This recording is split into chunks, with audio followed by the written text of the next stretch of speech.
Muy buenas noches, bienvenidos a esta casa, a nuestro hotel. Esta noche nosotros con un invitado muy especial, el secretario general de Podemos, Pablo Iglesias, está con nosotros.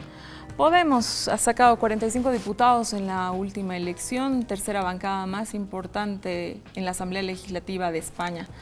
Pablo, bienvenido a esta casa, a nuestro hotel. Un placer estar aquí. ¿Qué haces en Bolivia, Pablo? ¿Por qué estás acá?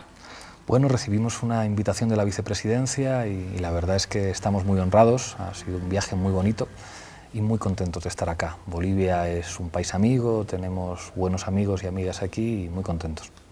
¿Es la primera vez que vienes a Bolivia? No, es por lo menos la cuarta o la quinta. Llegué la primera vez en 2005 como observador electoral a las elecciones que ganó Evo. Después estuve trabajando aquí unas semanas en 2006 y luego he podido venir creo que un par de veces más. Creo que es la quinta vez que vengo y creo que este país está cambiando y para bien.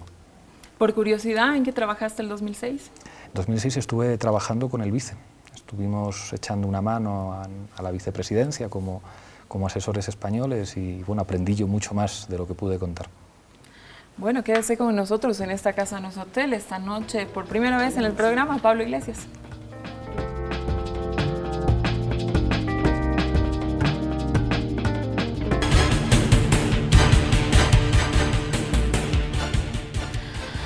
Pablo, a ver, quiero empezar hablando un poco de Latinoamérica. ¿Cómo interpretas la izquierda hoy mismo en Latinoamérica? Parecía que la izquierda está en un momento distinto, pero me interesa saber qué piensas. Es verdad que no estamos en un momento de euforia como el que podía haber hace 12, 15 años, ¿no? Pero eso es normal. Yo creo que los procesos es lógico que ilusionen. Cuando por primera vez en la región, después de muchos años, fuerzas políticas progresistas y con un planteamiento popular llegaban al poder, es verdad que había un renacimiento de la dignidad latinoamericana y es verdad que después de muchos años de gobierno, con experiencias muy distintas en cada país, pues a veces hay fenómenos de desgaste, a veces hay fenómenos, digamos, de cierto cansancio y eso es normal y eso forma parte de la propia política, del enfrentamiento político y creo que habría que separar, digamos, los distintos países. Creo que es muy distinto lo que ocurrió en Ecuador con Correa, ahora con Lenín Moreno, muy distinto lo que ha ocurrido en Brasil con un golpe de Estado institucional y hay que esperar que se reinstaure de alguna manera la democracia en Brasil, diferente lo que ocurrió en Argentina, diferente la situación en Venezuela, es muy distinta a la Venezuela actual que la Venezuela de Chávez que ilusionó a tanta gente. Y en el caso de Bolivia, aunque 12 años se notan, creo que se han notado para bien. Percibo que los avances sociales han sido notables, que hay un reconocimiento popular del presidente y del trabajo político del gobierno, a pesar de dificultades inevitables, a pesar de los problemas consustanciales a la política, creo que se han hecho las cosas bien y que madurar, aunque eso implique, digamos, niveles de entusiasmo a veces menores, creo que es una cosa buena también. ¿Tú crees que esa ilusión, esa euforia por la izquierda en Latinoamérica puede volver a tomar un impulso? Seguro que sí. La política nunca termina y digamos, los procesos de empoderamiento siempre aparecen. Y creo que, digamos, hay diferentes momentos. El momento en el que surge Podemos es un momento en el que se ve lo que está ocurriendo en España con muchísima ilusión. Hace unos cuantos meses en la campaña en Francia con la France Insoumise hubo también un momento, digamos, de mucho interés en Europa y América Latina sigue siendo una referencia fundamental y yo estoy convencido que queda muchísimo trabajo por hacer y que América Latina va a seguir siendo un referente de justicia social y de posibilidades de transformación para todo el mundo. Pablo, cuando gana Tsipras la elección y el avance que ustedes estaban teniendo en España, parecía que el progresismo era irreversible en Europa. Pero sin embargo, con lo que pasó en la propia Grecia y con los resultados electorales que ustedes han tenido, distintos a la primera elección, etcétera, parece que hubiera habido un reflujo. ¿Cuál es la explicación que le das a eso en Europa? Bueno, creo que hay que separar las distintas experiencias. Digamos, la experiencia griega generó muchísimas ilusiones, pero después se enfrentó a una realidad política. Y es que tener el gobierno de Grecia no implicaba poder doblar el brazo a poderes europeos sostenidos además por todos los estados. Una de las claves del proyecto de Syriza era haber logrado el apoyo de algunos estados muy importantes de la Unión Europea, como por ejemplo Francia o como podría haber sido España. Eso no se logró, hubo un cierre de filas con respecto al planteamiento agresivo y represivo alemán y nos encontramos con una lección política que tenemos que saber. La política son correlaciones de fuerzas y cuando las fuerzas se miden, a veces puedes ganar y a veces puedes perder. Y perder genera amarguras y desilusiones enormes. En el caso de España, yo creo que nosotros tenemos razones para estar satisfechos. Somos una fuerza política que nació en 2014 y estamos apenas terminando 2017. Gobernamos en las principales ciudades españolas. Gobernamos las alcaldías de Madrid, de Barcelona, de Cádiz, de Santiago de Compostela, de Zaragoza, de Coruña. En Valencia gobiernan nuestros aliados de Compromís.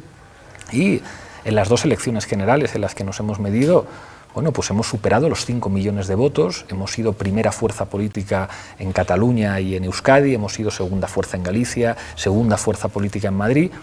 Es verdad que pudo haber un momento en el que podía parecer que podíamos ganar, pero creo que con el tiempo y la experiencia que tenemos, con los ataques que recibimos, que no fueron pocos, creo que podemos estar más que satisfechos y en España han cambiado muchas cosas. Y creo que además el ejemplo de los ayuntamientos nos ha colocado como algo que muy pocos imaginaban hace un par de años, hace 3 años cuando vine aquí, y es que somos una fuerza de gobierno, somos una fuerza que está administrando administraciones que ocupan millones de ciudadanos españoles, Madrid o Barcelona. Estamos gobernando también en algunas comunidades autónomas y en otras sostenemos los gobiernos. Y aunque en clave estatal es muy complicado, porque probablemente necesitaríamos un acuerdo con el Partido Socialista para gobernar, y los últimos acontecimientos lo están poniendo difícil, creo que la política es una praxis larga, llevamos apenas 3 años y un poquito y nadie se podía imaginar que estaríamos tan arriba, y tenemos que seguir esforzándonos y trabajando duro, sabiendo que van a llegar dificultades y que, bueno, también hacer política implica madurar y vivir procesos difíciles y procesos dolorosos, y los procesos dolorosos que no te matan te hacen más fuerte. A ver, por las noticias que llegan acá, hubo la primera división interna en Podemos. Entonces la pregunta es, un partido que, claro, nace con tanto impulso, ¿no? Porque es cierto, tener más de 5 millones de votos en 3 años en un país como España, donde un bipartidismo tan claro, tan consolidado, pues definitivamente es meritorio.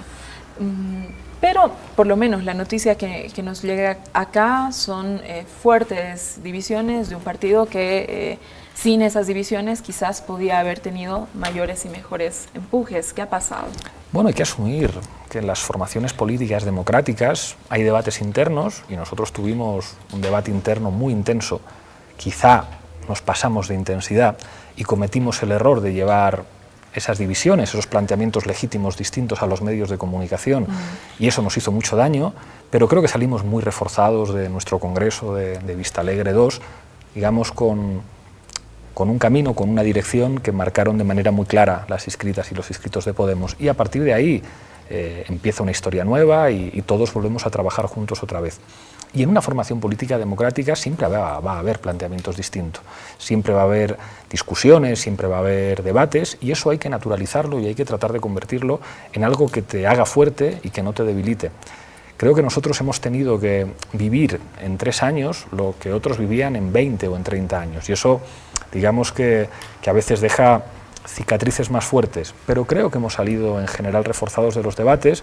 Y se ha augurado muchas veces el fin de Podemos, y cada vez que se ha augurado eso, Podemos ha salido mucho más fuerte. Qué bueno. Pablo, muchos de los intelectuales de Podemos han seguido muy de cerca el proceso constituyente. Tú mismo, por lo que entiendo, has estado muy pendiente de lo que sucedía en la Asamblea Constituyente boliviana. Una de las propuestas que ustedes toman de la Asamblea Constituyente Boliviana es el Estado plurinacional, que de alguna manera fue la fórmula para resolver estas tensiones de la nación que encontramos en Bolivia. ¿Esta fórmula hubiera servido, sirve para lo que sucede en España?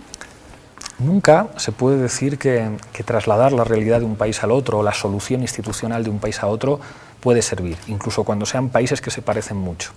En este caso es verdad que Bolivia y España se parecen poco, tienen estructuras, digamos, demográficas y étnicas diferentes, historias económicas distintas, problemas territoriales diferentes también, pero sí hay una cosa que es verdad, y es que en Bolivia supieron dar una solución constitucional e institucional a una realidad plural. En este país los pueblos originarios estuvieron excluidos en la tradición republicana durante siglos, y la Constitución posterior a la victoria de Evo Morales de alguna manera es capaz de integrar a diferentes sectores, a diferentes pueblos, a diferentes sentimientos que componen la nación boliviana en una realidad plurinacional, transformando la propia definición del Estado al definirlo como un Estado plurinacional. La realidad de España es distinta, pero no es menos cierto que, siendo muy distinta, es un país plurinacional, es un país en el que conviven diferentes sentimientos nacionales. Y eso no es una cosa, digamos, de los últimos años o que hayamos inventado nosotros. La propia Constitución española del 78 define los territorios hablando por una parte de regiones y por otra parte de nacionalidades, que es una manera, un eufemismo para reconocer que hay diferentes naciones en España. Nosotros decimos que ahora, con la tensión que hay en Cataluña, una tensión que se produjo cuando el Partido Popular forzó que el Tribunal Constitucional anulara algunos artículos del Estatuto de Autonomía de la Constitución de Cataluña, que se había votado en el Congreso de los Diputados, en el Parlamento de Cataluña, y que había votado el pueblo catalán. Ahí, Pablo, antes de que continúes, quisiera, tengo un público muy amplio, en esta casa no es hotel, y quisiera que por favor les expliques de manera muy clara qué es el conflicto en Cataluña. Para que todo el mundo lo pueda entender, Cataluña tenía un Estatuto de Autonomía, que era, digamos, como una Constitución que, en el marco de España, digamos, organizaba el funcionamiento institucional de Cataluña, con su Generalitat, que es el nombre del gobierno catalán, su propia policía, sus competencias, digamos, sus políticas culturales propias. Se produce un acuerdo entre diferentes fuerzas políticas para renovar ese Estatuto de Autonomía y mejorarlo. Y ese acuerdo se produce en el Congreso de los Diputados de toda España, en el Parlamento de Cataluña también, y se vota por toda la población catalana, y votan a favor para que este sea nuestro nuevo Estatuto de Autonomía. Entonces la derecha española, el Partido Popular, presiona al Tribunal Constitucional español para que anule algunos artículos de ese Estatuto de Autonomía. Claro, eso produce una fractura terrible en la sociedad catalana.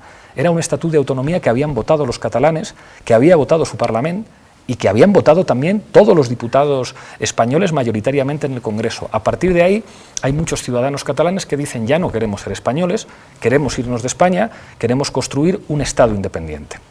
Que antes no lo querían. Antes el independentismo en Cataluña podía ser el 10, el 15% de la población. Ahora las encuestas dicen que está en el 40, el 45, el 49% de los votos.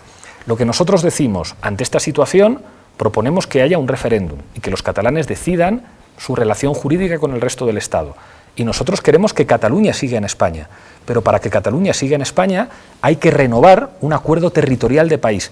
Y nosotros pensamos que eso pasa por reconocer a Cataluña como nación y por construir un encaje nuevo que aumente en algunos casos la autonomía de Cataluña y nos permita tejer un proyecto colectivo en el que quepamos todos, la España plurinacional. El problema es que la monarquía española y los partidos monárquicos están diciendo una cosa que es mentira históricamente. Están diciendo que España es uninacional, que solo existe la nación española, que solo existe una bandera y que España se identifica con el rey. Y nosotros les decimos: mire usted, España es mucho más que el rey. Y España está llamada como proyecto político a sobrevivir al rey cuando en España deje de haber monarquía. Y además queremos construir un país en el que quepan diferentes naciones, diferentes símbolos, diferentes nacionalidades, y queremos sentirnos patriotas de ese país plural, plurinacional, en el que, digamos, el sentimiento nacional de cada uno no agreda al otro.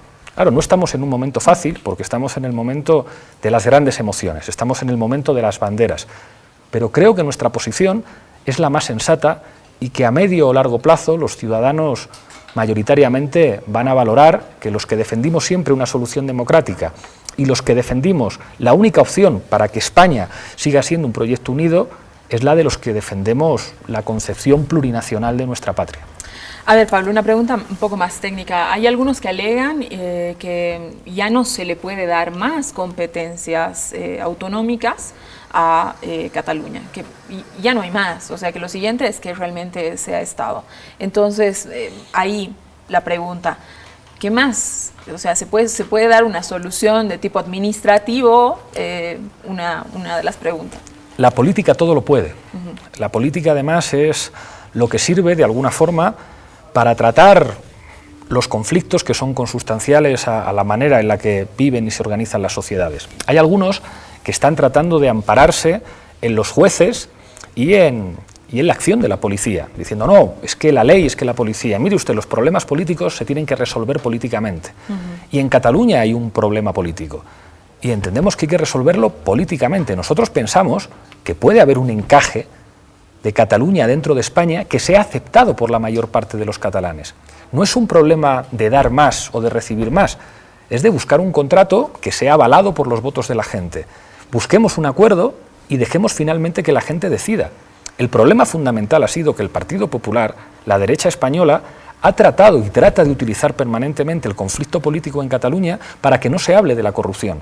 Porque es verdad que cuando el debate es sobre banderas y sobre identidades, los problemas sociales y la corrupción pasan a un segundo nivel. Pero eso no quiere decir que no haya un problema territorial en España que hay que asumir con valentía y políticamente, y asumiendo, bueno, pues que a los ciudadanos catalanes no se les tienen que imponer las cosas, hay que seducirles.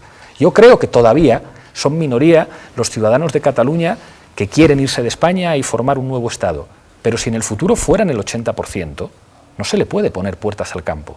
Hay que tratar de convencer a la mayoría de los catalanes de que un proyecto colectivo que respete sus derechos nacionales, sus instituciones, sus competencias, puede ser mucho mejor para todos y todas, pero eso tiene que ser por la vía del convencimiento, nunca a través de la policía, nunca a través de la justicia, sobre todo cuando tenemos un gobierno que no cumple la ley, que incumple sistemáticamente la Constitución, que es un gobierno lleno de corruptos, un gobierno que se ha probado judicialmente que se financió de manera ilegal, y nosotros lo que queremos ver es a la policía poniéndole las esposas a los corruptos, no haciendo cargas contra gente que se está manifestando.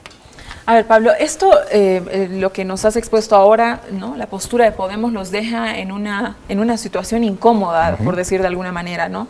Los nacionalistas, los separatistas y al medio ustedes. De alguna manera, si uno lee de lo que acusan a Podemos, es de tener una posición ambigua, una posición que realmente no es clara, en cuanto a que es un referéndum inconstitucional frente al cual ustedes no han tenido un rechazo explícito como han tenido el resto de los partidos, ¿no?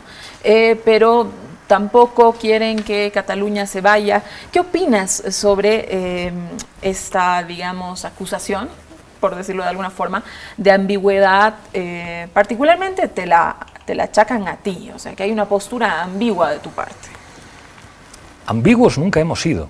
En todo caso, podemos decir cosas que no gusten a veces ni a unos y a veces ni a otros. A los partidos monárquicos en España no les gusta que nosotros seamos demócratas y queramos que haya un referéndum en Cataluña. Y a los independentistas no les gusta que nosotros queramos que Cataluña se quede en España. Entonces nos llaman ambiguos. Es como, no, ambiguos no. Lo que pasa es que no estamos de acuerdo ni con ustedes ni con ustedes. Y tampoco somos equidistantes. Decimos que no es lo mismo un gobierno que utiliza la fuerza pública para reprimir que quien hace declaraciones simbólicas. Y a partir de aquí, lo que ocurrió el 1 de octubre en Barcelona, ¿eso fue un referéndum?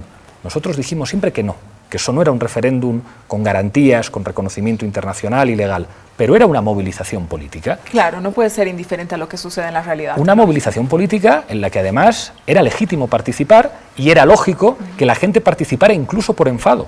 Hubo mucha gente que estaba contra esa movilización política, que cuando vio a la Guardia Civil y a la policía reprimir, dijeron, pues ahora voy a salir y voy a participar porque no me gusta que le hagan esto a la gente del lugar donde yo vivo.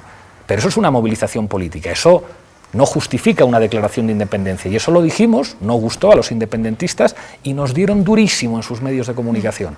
Pero claro, cuando decíamos, estamos en contra de la represión, no está bien que esta gente termine en la cárcel, tiene que haber un referéndum pactado y con garantías, los partidos monárquicos y todos los medios de comunicación que controlan y que trabajan a su servicio también nos dieron durísimo. Bueno, pues así es la vida y con todo tenemos razón.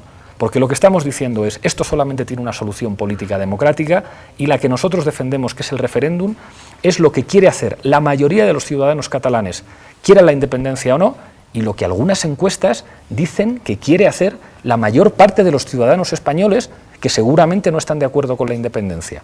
Y al mismo tiempo estamos diciendo, mire usted, los problemas políticos complejos no tienen soluciones simples.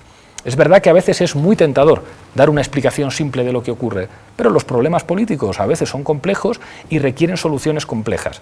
Claro, cuando nosotros hablamos de una nueva articulación institucional de España, de la plurinacionalidad, estamos planteando cosas que son difíciles. Bueno, pues esa es nuestra obligación. Para eso somos representantes de la ciudadanía y para eso nos pagan, para buscar soluciones. Lo que no tiene ningún sentido es la situación de conflicto que estamos viviendo. Pablo, en la interna de tu partido, ¿cómo sentó en la interna? Nosotros, por las noticias que hemos recibido también, que por ahí a veces son noticias que llegan bastante filtradas, claro. Uno dice que llegan inmediatamente, pero por ahí no. Pareciera que hay también una división entre aquellos que dicen este es un partido español y aquellos que respetan, como lo que tú señalas, había una movilización y esa hay que mirarla. Y entonces, ¿cómo solucionamos esa movilización? Pero otros que señalan que Podemos es un partido español y que debe respetar la Constitución. Ya no te hablo de la interna del partido. Hemos tenido un comportamiento como fuerza política ejemplar y que nadie se imaginaba. Muchos pensaban que iba a haber una división entre Podemos fuera de Cataluña y Cataluña en Común y las fuerzas políticas catalanas que son nuestra fuerza política hermana en Cataluña. Y sin embargo fuimos capaces de ponernos de acuerdo y mantener exactamente el mismo discurso. El discurso de queremos referéndum pactado, el 1 de octubre es una movilización política pero no es un referéndum legítimo y queremos un modelo de país, España, que podamos construir fraternalmente entre todos. Eso era algo que sorprendió a todo el mundo.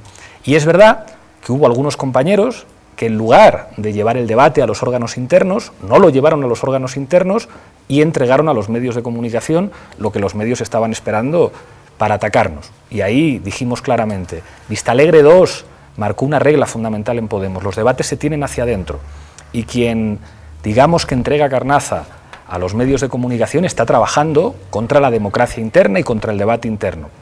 Eso va a ser inevitable que ocurra de vez en cuando, pero estoy muy satisfecho con el nivel de compromiso que hemos mantenido con esta cuestión.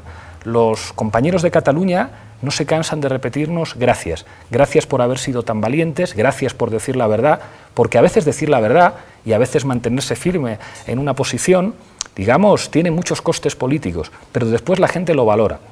Nos han criticado por decir que cuando el vicepresidente de Cataluña y buena parte de sus consejeros y jefes de la sociedad civil catalana, como los famosos Jordis que están en la cárcel, el presidente de la Asamblea Nacional Catalana y el presidente de Òmnium Cultural están en la cárcel, hemos dicho que son presos políticos.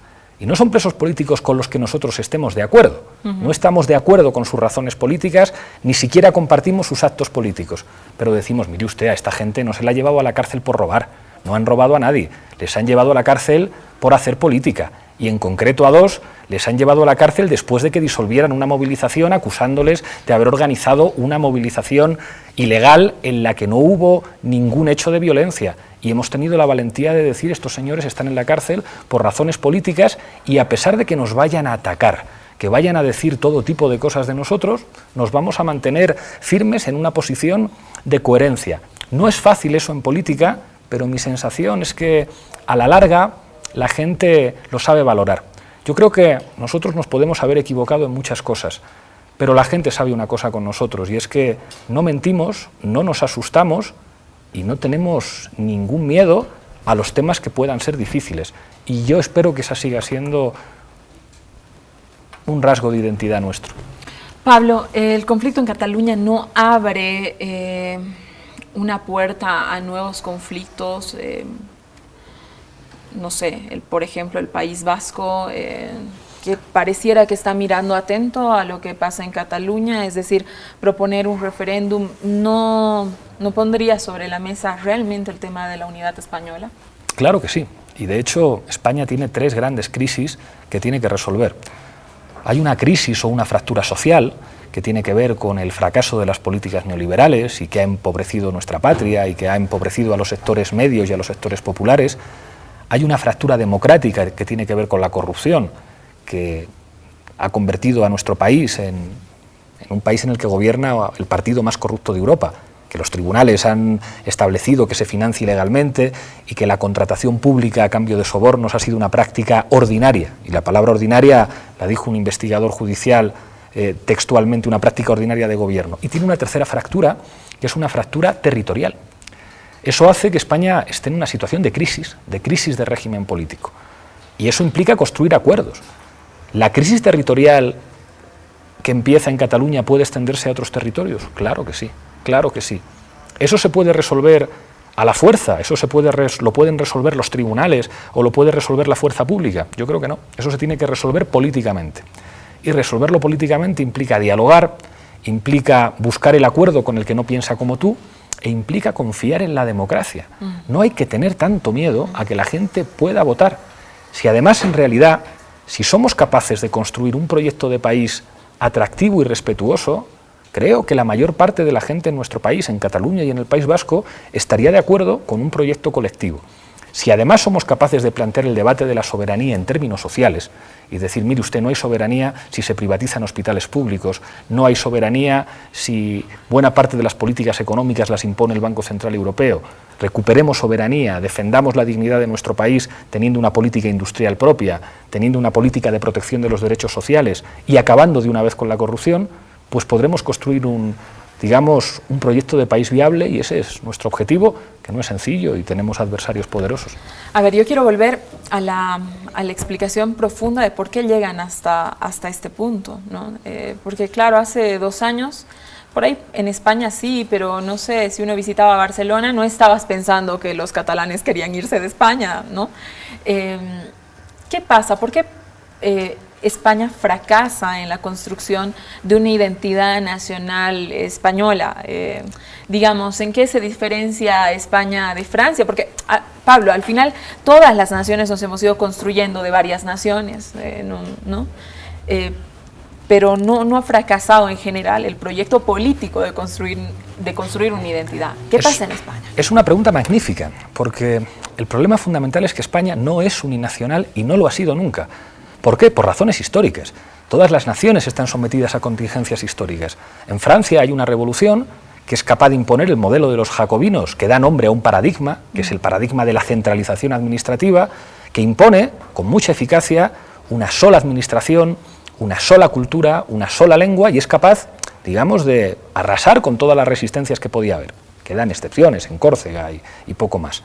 Pero en España los Borbones fueron incapaces de construir un Estado que impusiera una sola institucionalidad, una sola cultura, una sola lengua, un solo sentimiento nacional. Y eso, cada vez que ha habido un periodo democrático en España, ha emergido. Es más, la propia Constitución del 78, cuando trata de afrontar el tema territorial, dice: los territorios de España se dividen en regiones y nacionalidades. ¿Qué es hablar de nacionalidades? Pues decir que hay unidades nacionales dentro de la propia nación. Hay que asumir que España es una realidad abigarrada, me encanta la expresión de René Zabaleta, de diferentes naciones. Una es la española, que existe de manera clara en muchos territorios. Y la identidad española existe también en Cataluña, existe en Euskadi y en Navarra, y existe en Galicia. Cataluña también es plurinacional, Euskadi también es plurinacional y también lo es Galicia. Pero hay una identidad nacional catalana, hay una identidad nacional vasca, hay una identidad nacional gallega, hay sentimientos populares que incluso han tenido el reconocimiento de nacionalidad, como es el caso del andaluz o del asturiano, pero que reivindican una identidad como pueblo. Bueno, todo eso es muy complicado, es muy abigarrado, los países son difíciles. ¿Cuántas lenguas oficiales hay en Bolivia? Hay muchísimas. 36. 36. En España, el 40% de los ciudadanos españoles hablan, además del castellano, otra lengua nacional. Y hay instituciones jurídicas muy diferenciadas. Tú decías lo de Barcelona. Si tú te casaras en Barcelona y no llegáis a un acuerdo, digamos, del régimen económico de vuestro matrimonio, por defecto iría en separación de bienes. Lo que ganes tú después va para ti, lo que gane tu esposa o tu esposo va para él. Si te casaras en Madrid, sin embargo, Por defecto funcionaría un sistema de gananciales. Lo que ganan los dos miembros de la pareja va para, digamos, para la propia pareja. Son sistemas de derecho civil diferentes. Hay un derecho civil para casarte diferente en Cataluña que el que hay en Madrid o que el que hay en Navarra. Hay unas relaciones económicas con el País Vasco muy particulares que son instituciones históricas que reconoce la propia derecha. Bueno, dar salida a todo eso es muy complicado, implica negociaciones permanentes, conflictos, las identidades se mueven continuamente. Claro. Quien antes no se sentía nación, después se siente un poco más, quien antes no se sentía autonomía, después se siente un poco más. Bueno, para eso está la política, para negociar y para construir fórmulas que permitan armar todo eso. Y nosotros ahí vamos a decir siempre que nos parece que lo fundamental de la descentralización es apostar por la eficacia del trabajo de los ayuntamientos, que los ayuntamientos como administraciones que están más cerca de la gente son probablemente el modelo más eficaz para construir una institucionalidad más democrática, pero el nuestro es un país muy difícil y muy complejo.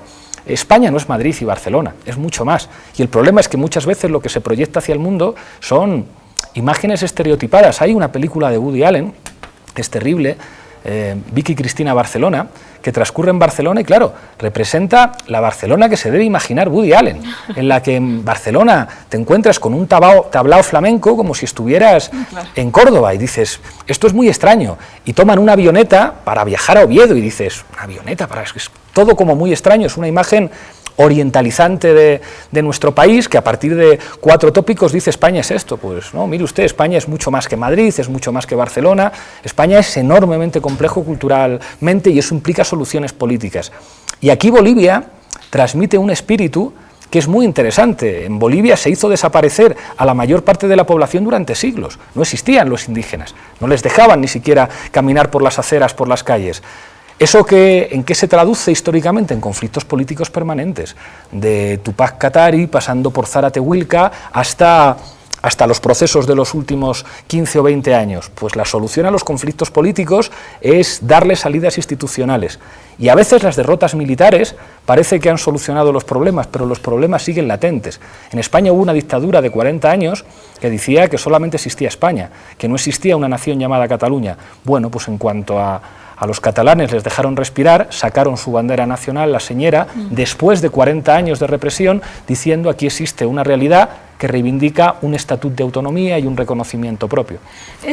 ¿A eso vos le podrías atribuir el rechazo a la bandera española, por ejemplo, o a llamarte español? Yo he conocido a algunos vascos, a algunos catalanes, que tú les dices, ¿sos español? Y te contestan que no. Que son catalanes o que son vascos, pero bueno, no pasa lo mismo con un aymara. Tú a un aymara le dices eres boliviano y con toda esa cantidad de años que ha estado de verdad fuera del mapa político, te dice claro que soy boliviano. Entonces, claro, de ahí un poco era, ¿por qué? No sé, es más allá de toda la explicación, ¿qué genera de pronto ese rechazo tan profundo, ¿no?, a sentirse español?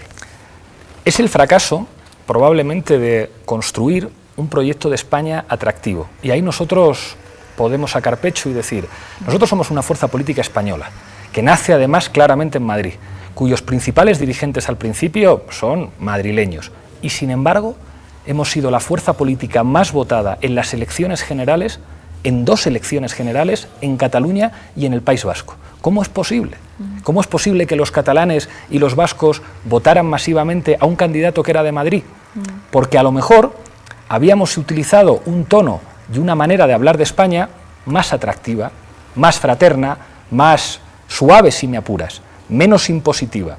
Y lo que nosotros defendemos es que España sigue siendo posible como país si es capaz de reconocer y de integrar con amabilidad y con seducción la pluralidad consustancial a nuestro país y reconociendo lo que decías tú. Hay vascos que cuando les preguntas tú de qué país eres, no quieren decir España, dicen el País Vasco. Y hay catalanes que dicen lo mismo y son ciudadanos que tienen los mismos derechos que los demás. Hay que convivir con esa realidad y hay que tratar de seducir y construir símbolos inclusivos. Ha habido una serie de polémicas con la selección de fútbol enormes.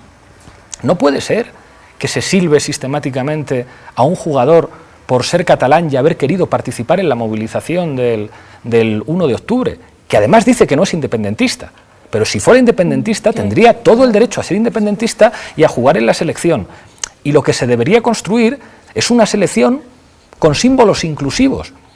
Una selección que pueda hacer que se emocione todo el mundo, y eso implica pues negociar las simbologías también. Ha habido una polémica enorme porque la selección española va a llevar este año una camiseta que cuando la ves desde lejos parece que lleva la bandera republicana.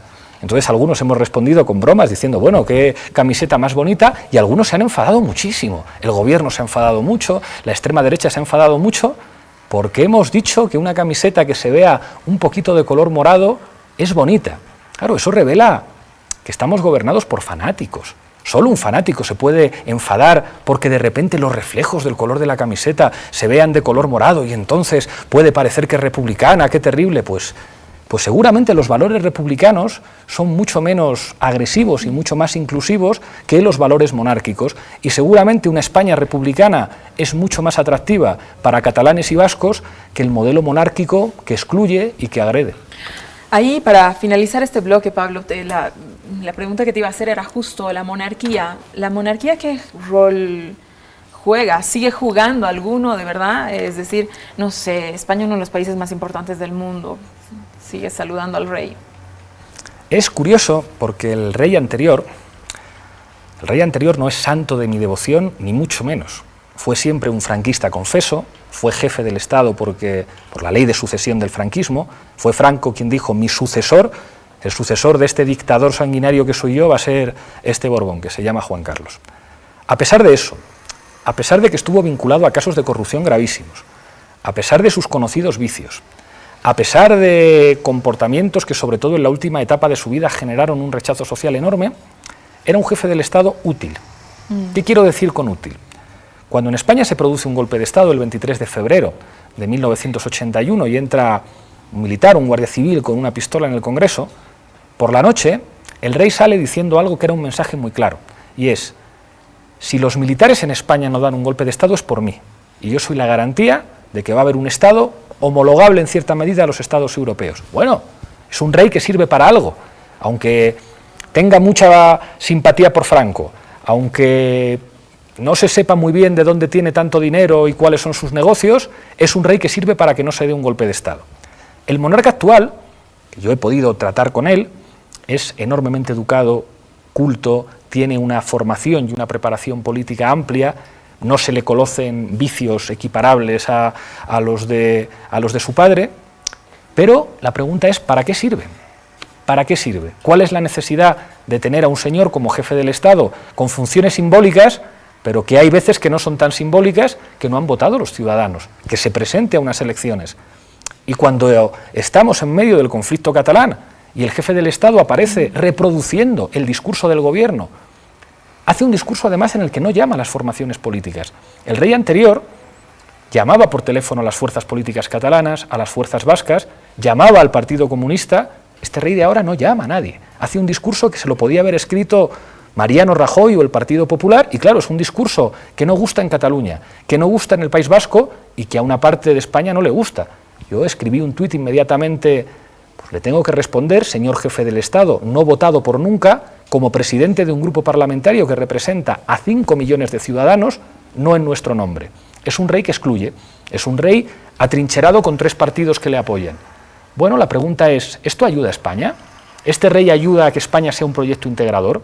¿Este rey ayuda a que haya más catalanes que quieran seguir en España? ¿Ayuda a que los vascos quieran construir un proyecto colectivo con nosotros?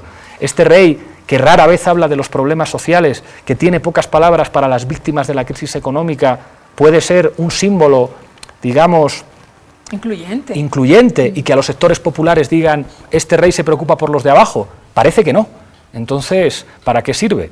Me han transmitido algunos periodistas que están muy enfadados conmigo por haber dicho esto, pero es que estoy diciendo la verdad. A mí me parece muy bien, señor rey de España, que usted vote al Partido Popular. Usted tiene todo el derecho a ir y depositar la papeleta del Partido Popular, y que cada vez que hable, pues hable a favor del Partido Popular. Pero mire usted, yo creo que nuestro país se merece un jefe del Estado que se presente a las elecciones por un tiempo determinado, y si quiere volver a ser jefe del Estado, se vuelve a presentar a las elecciones y que la gente le vote. Y si quiere usted ser eso, pues preséntese a las elecciones. E inscríbase a un partido, forme el suyo. ¿Verdad? O afíliese al PP. Quédese con nosotros en esta casa, en nuestro hotel. Volvemos, estamos entrevistando a Pablo Iglesias, secretario general de Podemos.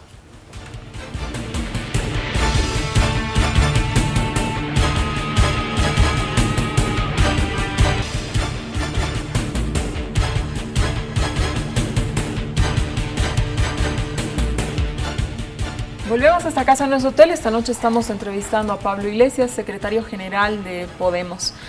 Pablo, sé por la agenda, porque bueno, un periodista generalmente se entera de las cosas que viene a hacer la gente como tú, que te has reunido con Evo. Cuéntanos cómo lo has encontrado. Bueno, si nos puedes contar además algo que hayan conversado. Bueno, fue una reunión, estuvimos allí los cuatro, Irene Montero, Álvaro García Linera, el Evo y yo, y fue una reunión entre compañeros, porque fue además una reunión larga en la que, pues, sobre todo, el presidente nos estuvo hablando de su biografía política, de cuando empezó como líder sindical, y después, por supuesto, hablamos de cuestiones de coyuntura.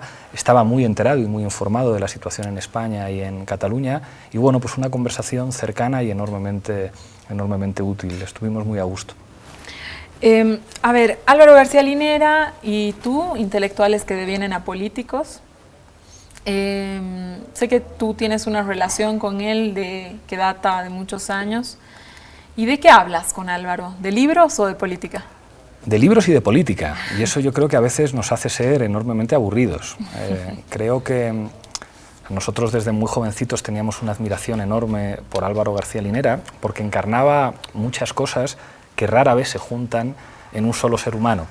Por una parte, la experiencia de prisión, la experiencia guerrillera, que eso siempre, digamos, tiene esa erótica mística, ¿no?, de quien ha practicado la política jugándose la vida y sufriendo la represión y la cárcel.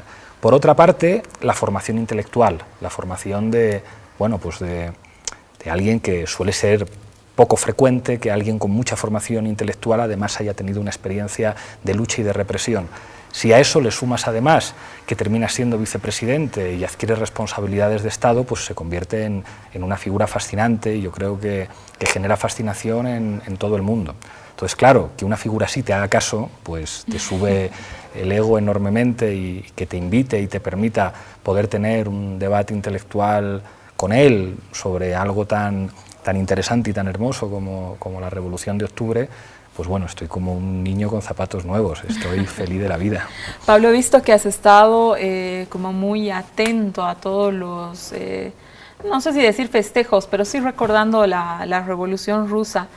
¿Qué significa la Revolución Rusa para ti? ¿Por qué tanto énfasis, pese a las críticas que has tenido en España, que te he visto que te han hecho incluso memes y toda esta cuestión? Claro.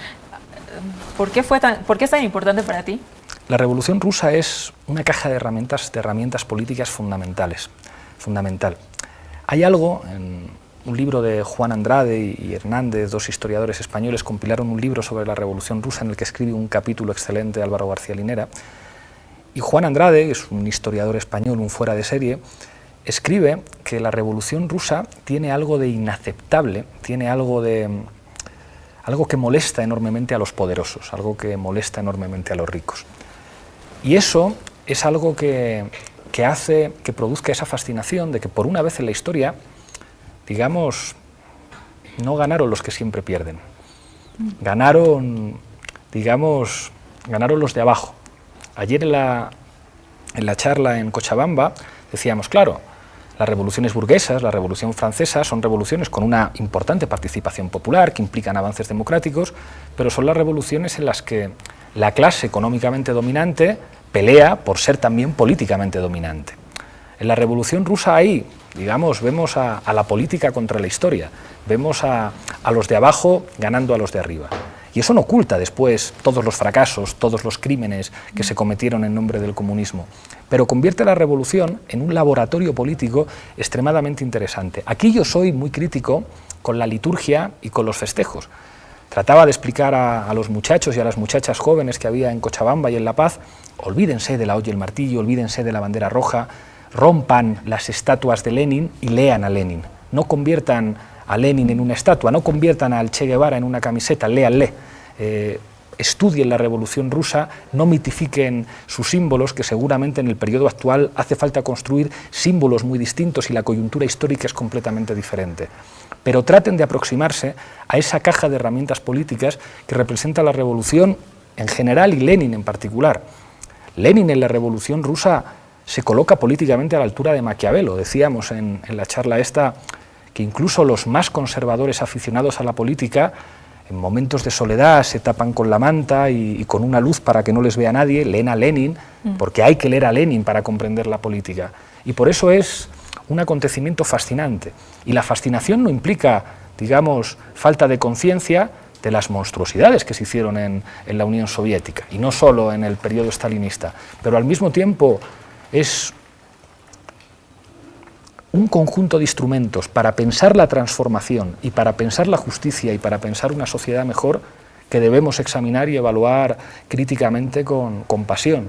Y por eso, bueno, pues, ¿cómo no íbamos a aprovechar el 100 aniversario para hablar de esto? Pablo, quienes componen la revolución, ¿es lo que la hace distinta a otras revoluciones del siglo XX? Del siglo XIX, por ejemplo, la Revolución Francesa, claro, o la Revolución Americana. Claro, eso es ¿Qué la hace tan especial? Primero, que es una revolución contra el capital.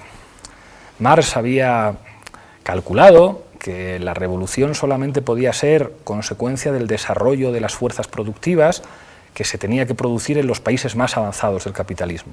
La revolución la llevarían a cabo organizaciones socialistas obreras muy organizadas, con una cultura democrática amplia en sus países, y que eso solamente podía ocurrir o en Alemania o en Inglaterra o quizás en Francia por la cultura revolucionaria de Francia. Pero que la revolución se produjera en un país de base agraria, con estructuras semifeudales, con una clase obrera muy pequeña, con una escasísima o inexistente tradición democrática, bueno, pues revela que era una revolución que demuestra que nada está previsto, que no hay un libro, no hay un Nostradamus que cuente lo que va a ocurrir, y que la política a veces puede chocar contra la historia y hacer posible lo que parecía imposible. Hay una ciencia política conservadora que dice la política es el arte de lo posible, y hay un realismo político leninista que dice la política sirve para hacer posible lo que parecía imposible. Eso convierte a la Revolución de Octubre en un fenómeno histórico singular. Y seguramente ese carácter ruso, también hablábamos en estas charlas de lo que implica la nación como tarea de Estado fundamental, una cosa que el marxismo siempre ha manejado con dificultad. Cómo se relaciona el marxismo con la cuestión nacional ha sido siempre un tema enormemente conflictivo, hasta que los austromarxistas con Otto Bauer empezaron a decir no, es que esto también es esencial. Bueno, pues las particularidades nacionales rusas también explican algunas de las claves de la Revolución de Octubre, que se convirtió, en palabras de Erich Hobsbawm, en el acontecimiento fundante del siglo XX. Para Hobsbawm el siglo XX empezaría en 1917 y habría terminado con la caída del muro de Berlín.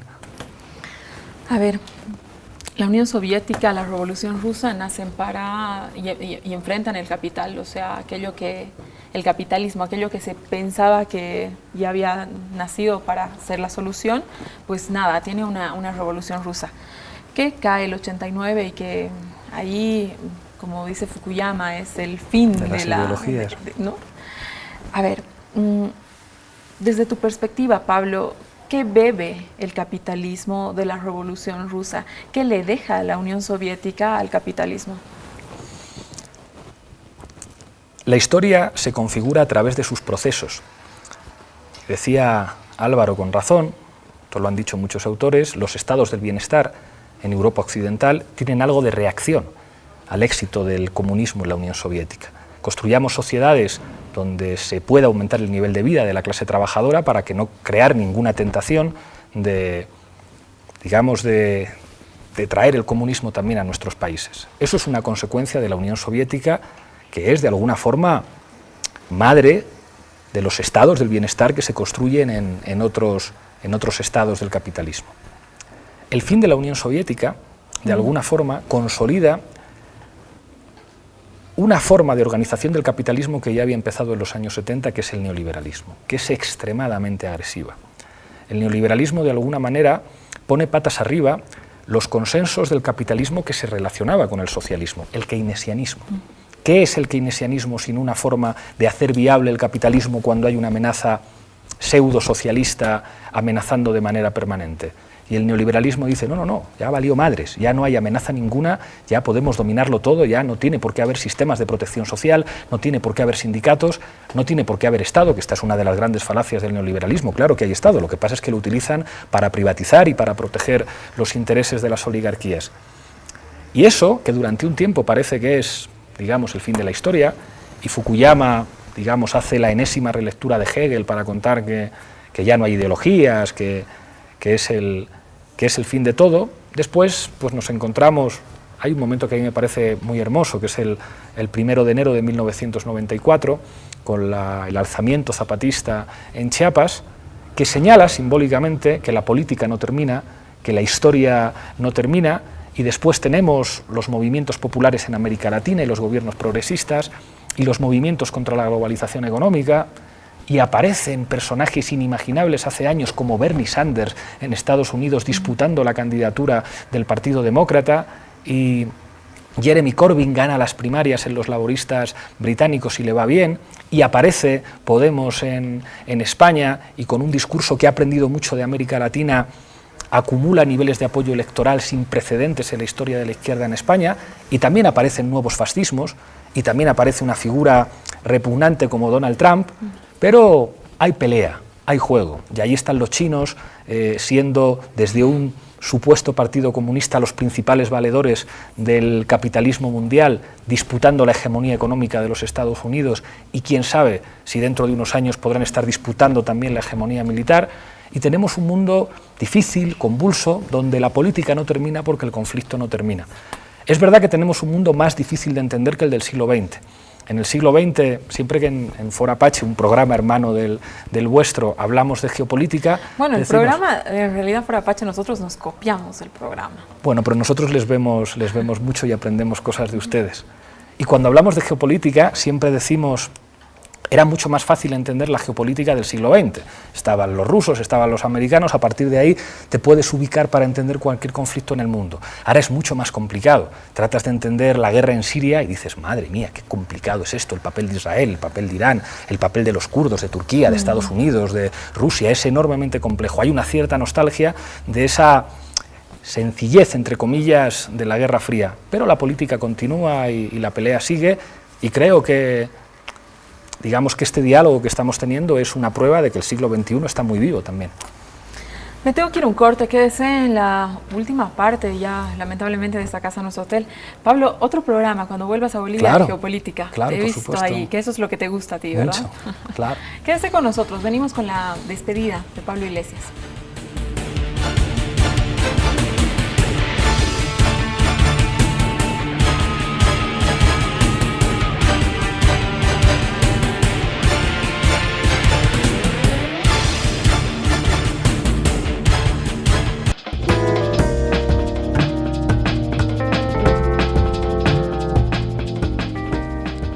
Ya volvemos con la última parte de la entrevista a Pablo Iglesias. Y Pablo, yo para finalizar quería preguntarte, ¿cómo te ves a corto, a mediano y a largo plazo? Vamos a tener un Pablo Iglesias candidato a la presidencia, vamos a tener un Pablo Iglesias que quiere volver a la universidad. Yo espero que podamos tener los dos.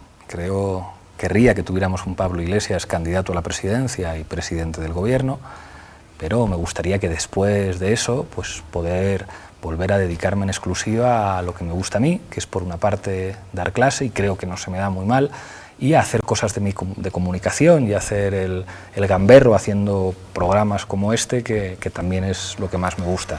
Pero bueno, de momento el objetivo es trabajar para ganar unas elecciones, para que haya un gobierno de cambio en España, y a eso voy a estar dedicado. Pero tú sabes bien que lo que me gusta a mí es lo que me gusta a mí. Pablo, hablabas de René Zavaleta en alguno... ¿Qué intelectual, aparte de Álvaro García Linera, tú sigues en Bolivia y que si te tocaría recomendar una lectura en España, lo harías? Mis opiniones teóricas sobre Bolivia son muy subsidiarias de un amigo al que quiero homenajear y reconocer aquí, que es una de las personas que conozco que más sabe de Bolivia y en general de América Latina, que es Jesús Espasandín.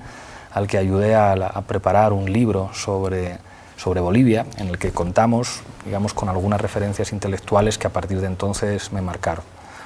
Una de ellas fue, indudablemente, Álvaro García Linera, que nos preparó un capítulo sobre la condición obrera que me enseñó mucho.